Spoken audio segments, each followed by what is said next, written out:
मिलो एक छोटी सी बिल्ली थी, बड़े दिल वाली, और उससे भी बड़ी उसकी क्यूरियोसिटी थी।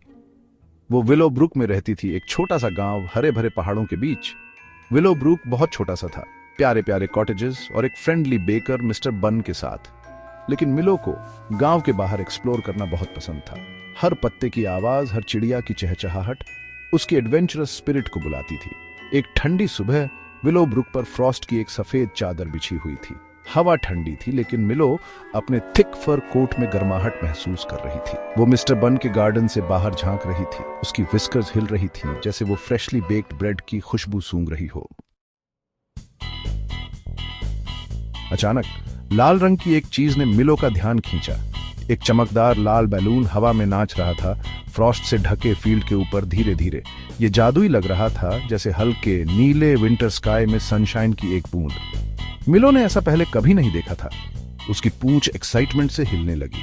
उसे इसे जरूर पास से देखना था। बिना सोचे समझे मिलो गार्डन से बाहर भागी, उसके छोटे पंजे फ्रॉस्टी ग्रास पर छोटे छोटे निशान छोड़ते हुए। पीछा शुरू हो गया।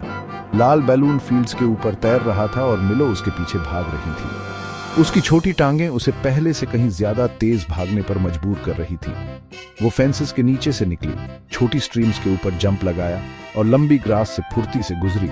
उसकी नजरें आसमान में उस चमकदार लाल बिंदी से हटी ही नहीं। बैलून उसे फार्मर जाइल्स की शीप के पास ले गया, जिनके वुली कोट्स फ्रॉस्ट से ढके हुए थे।